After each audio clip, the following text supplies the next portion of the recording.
Breaking news आहे। टंडो मोहम्मद ख़ान मामा सां शेयर कई पिया। सिंध जो क़ौमी रागी बीजल सिंधी घणो अरसो बीमार रहण बाद फ़ानी जहान मां लाडाणो करे वियो।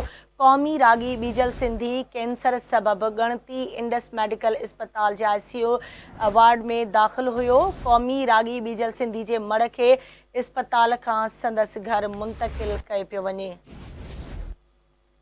इन हवाले से तफ़सील मालूम कंदासीं आवाज़ न्यूज़ जे रिपोर्टर काज़ी शम्स खां। जी काज़ी शम्स, कहिड़ा तफ़सील आहिनि, आगाह कजो।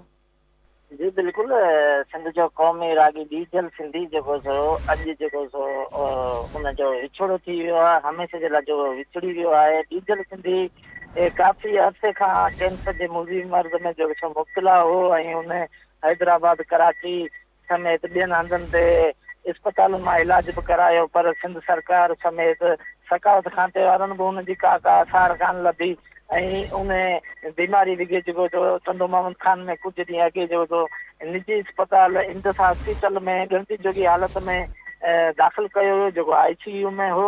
उन जी जेको अॼु सुबुह साण जेको सो हमेशह जे लाइ विछड़ी वियो आहे। क़ौमी रागी बीजल सिंधी जो जेको मड़ आहे सो निजी अस्पताल खां संदसि घर मुंतक़िल कयो पियो वञे। बीजल सिंधी जी जीअं ख़बर टंडो मोहम्मद खान रहवासियुनि खे पई, शहरियुनि खे पई त सोग वारो माहौल छायल आहे। जी ठीक आहे, मुंहिंजी महिरबानी काज़ी शम्स अपडेट करण लाइ।